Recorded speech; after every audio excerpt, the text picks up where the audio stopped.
How we doing, faithfuls? This is Jason on another episode of Voice of Another Faithful. Last week I didn't get an episode out. I was having a lot of technical issues with my computer and all that, but I finally got all that figured out, and here I am back again with episode 13. Today we're going to dive into some developments within the 49ers organization. Specifically, we'll explore some strategic decisions behind drafting Ricky Pearsall. God, I hope I'm pronouncing that right. I'm going to have to listen to something that says his name. Insights into the rookie minicamp and the outlook for the team's for the team's defensive coordinator, Nick Sorensen. So one of the other things we're also doing today, or I'm doing today, is I'm trying something a little new. I put up I guess it's not a teleprompter kind of thing, but I have my notes directly in front of me, and my second screen, which I'm not actually looking at, I can see myself doing this. So might seem a little awkward, but it's something I'm trying, seeing if it'll help with my notes and keeping the episode moving. So anyway, as I said, let's start with Ricky Pearsall. We drafted him in the first round. It was kind of a bold move. No one's expecting something like that. No one's considering him. He was going to be projected to even get picked in the first round. But it speaks volumes to what the team's strategy and evaluation criteria are. Shanahan emphasized Pearsall's versatility, his route running, his football IQ. I mean, everyone's got to have that, but for Shanahan to actually specify something about that, that speaks volumes. And of course, his work ethic as key factors in the decision making process. They believe he'll be a valuable asset in the offensive scheme, particularly with the potential to secure his services for an additional year through his fifth-year option of his rookie contract. Now, I can understand that. They're trying to secure future years with this guy, hoping that he's going to turn out to be another Ayuk, another Debo, that caliber. Maybe obviously not their style of play, but their caliber of play.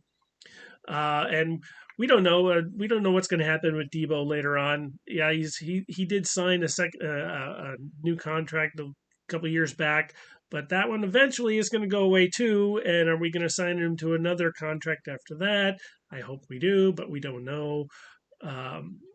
Ayuk still hasn't actually signed his new contract, and no one's even the last thing I heard on Ayuk's contract was they're still negotiating, and I'm still betting that it's going to be one of those later, as much as they should do it sooner, but it's going to be one of those later, closer to the beginning of the season kind of signings, and he'll make a decent chunk of change. I'm still going to say it. He's staying. Debo's staying for now. Ayuk staying for now. We're going to keep our core folks. It's all good. But back to Ricky.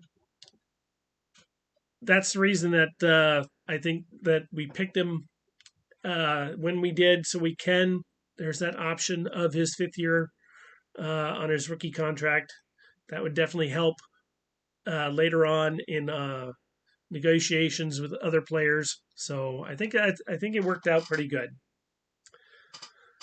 So speaking of Ricky Pearsall, he did pretty good. We're going to go into rookie minicamp now, which I hear was really awesome. I'm anxious to dig into what I can find visually on it. I've only been able to read a lot about it, so a lot of people are saying they witnessed a lot of standout performances. Pearsall displayed speed and agility. I heard he missed some passes, but yeah, got to consider who's throwing to him.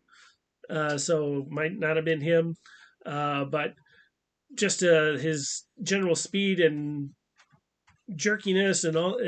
I've heard only great things about him. Additionally, we got Ronaldo Green, of course, the team's second round pick. demonstrating everything he has, disrupting receivers, fluid change direction, covering these guys like a pro already. And this is only rookie minicamp. Uh, I think we picked up a really awesome CB on this. Ronaldo Green guy. I've watched some tape on him, or highlights at the very minimum, not tape. I'm not professional, like I've always said. But from what I have seen of him, he's awesome. I think we got a great steal right there. Other players, Jacob Cowing, Mason Klein, Isaiah Avery, all showed promise. Uh, Great depth, great potential for the 49ers rookie class. There were also some other folks that chipped in. Let's see if I can get my notes up for that. Of course, now I can't. So hold on. Patience. Okay, bring that there. Bring this up. Here we go. I'm getting there.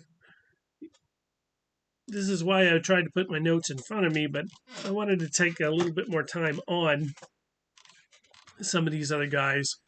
Cowing, um, he's probably going to be put on special teams first, but I think he's going to end up on the regular uh, on the regular 53-man roster. He's kind of like Edelman, uh, elusive play, ability to get open. So I think he's gonna. I think he has a chance to get on the 53-man roster. If not, he's gonna go to the practice squad, but he's gonna stay with the Niners. Let's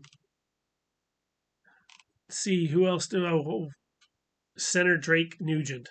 Oh my God, this guy's awesome. Totally thrilled with this guy. We needed. I talk about.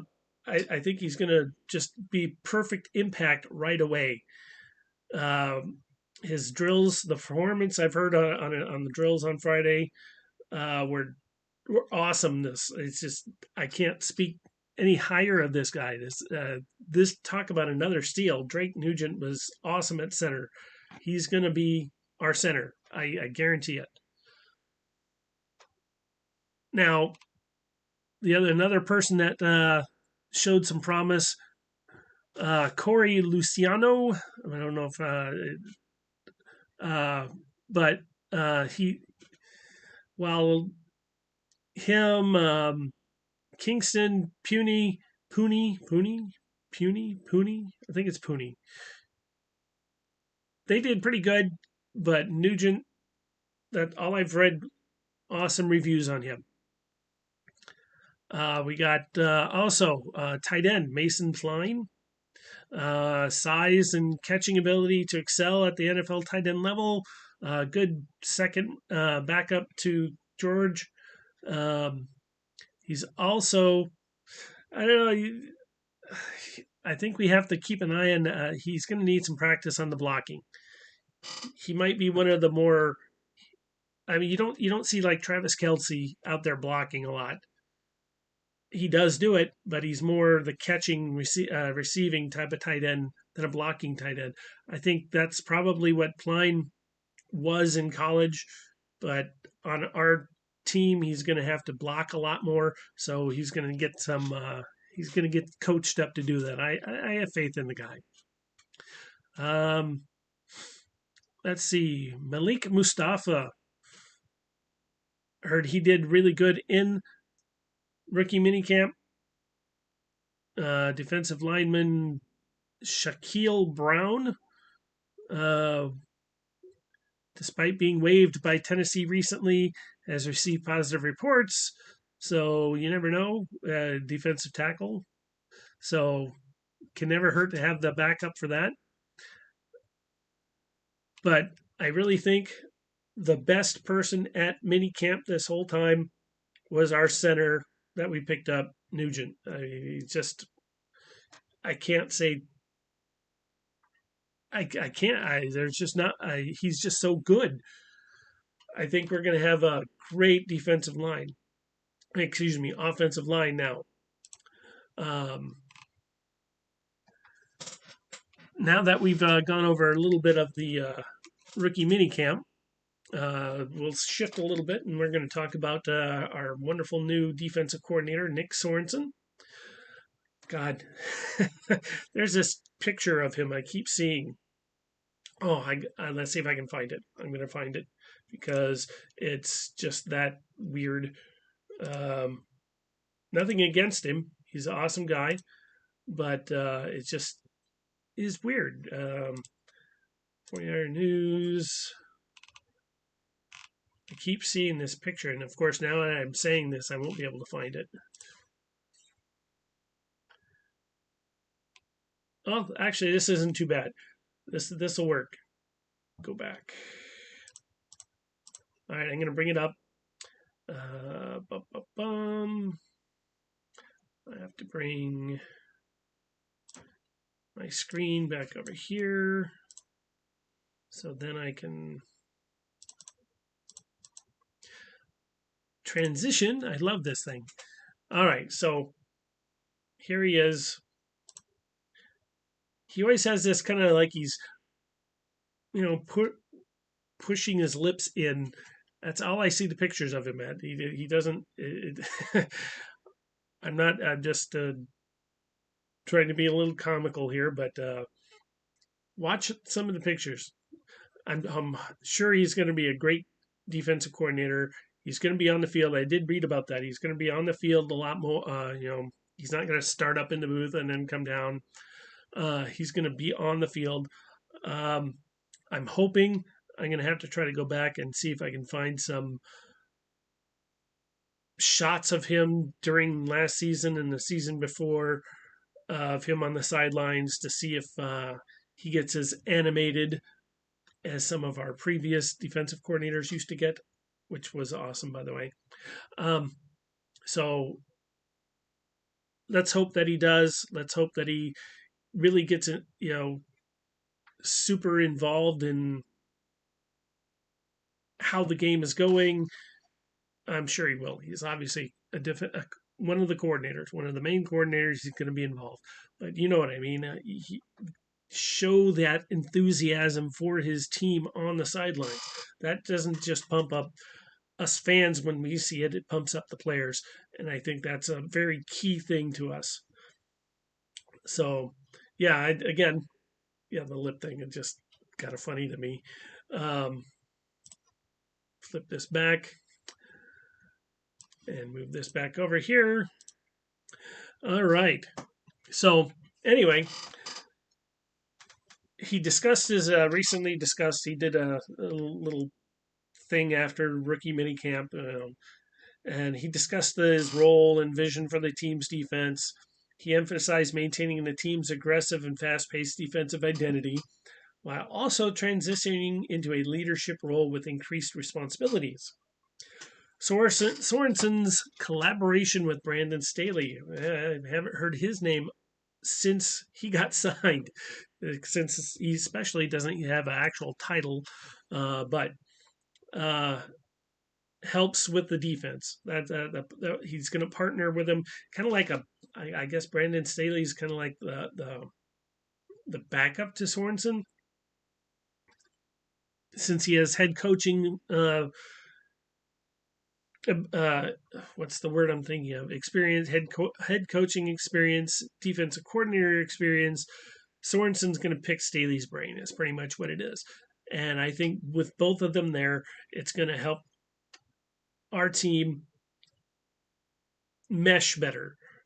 We got a lot of new rookies, and I think since Sorensen's been around at least a little bit and knows the defense, I think with Staley there, I think it's going to help a whole lot. I think our defense not only they're already a great defense. I think they're just going to be better. I kind of hope that we're going to keep some other people on defense, but I don't know. Drake Jackson comes to mind. I really hope he picks it up. I mean, it sucks that he did get injured, and then even when he was healthy toward the end of the season, they didn't put him back in. I really hope that they give him a shot. I saw promise in him. I think he's going to be great if he gets a shot, and I hope both Sorensen and Staley see that and they let him get in there. Um, so, with all that said, with the recent 49er developments, from drafting promising rookies to getting their coaching staff down and setting a positive tone for the season, the talent, strategy, leadership within an organization, it's just it it's going to be awesome. The competitiveness and the success that they can have, it's going to be great. I think we're going to have an awesome season coming up, and it's just I can't wait. I've been waiting. I've been sitting. It's kind of funny. I sit and I watch last season's games. Actually, I've been watching. I've been sitting back and I go back and I watch all the games since Brock Purdy became our quarterback. So I went. I just recently watched the Miami game that he came in for Garoppolo on, and that was great. I'm gonna probably later on tonight. I'll after my wife goes to bed because I'm a night shifter. I'll be up all night. I might watch the uh, Buccaneers game where he beat Brady. Oh, speaking of Brady, quick side note: if you haven't watched that roast of Brady, you should. One, Shanahan's in the audience, and two, it's just pretty damn funny. Um, I did see a little snippet that Jason Kelsey never doesn't understand those, and I can see where he's coming from. I personally wouldn't be part of a roast. Not my thing. I'll watch it, but I'm not going to be part of it. But yeah, go watch that. That's pretty funny. Um, but as for the 49ers, I think we're going to be in our best position to get back to the Super Bowl.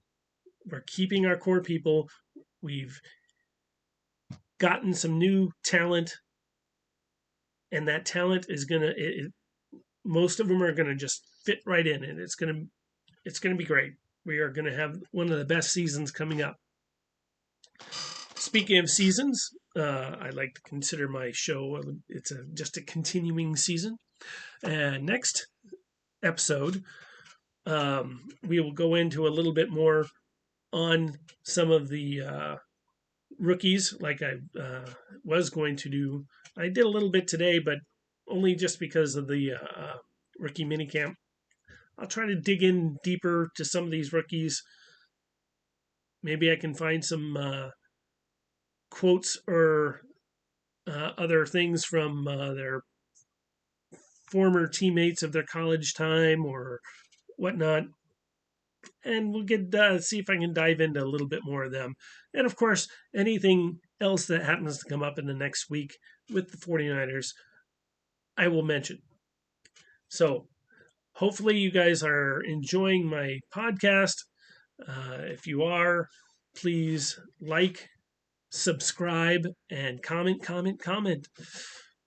I definitely need the comments or I can't get any better. Gotta know what you guys want to know. Gotta know what you want to hear so I can get that out there to you. And if you have any suggestions, even I'll take suggestions. If you have, hey, go to this website and you'll get some really great information. Whatever, shoot me a comment. Let me know. Otherwise, you guys will see me next week, somewhere around Saturday, Sunday ish. And like I said, subscribe, comment, like, and have a great rest of your week.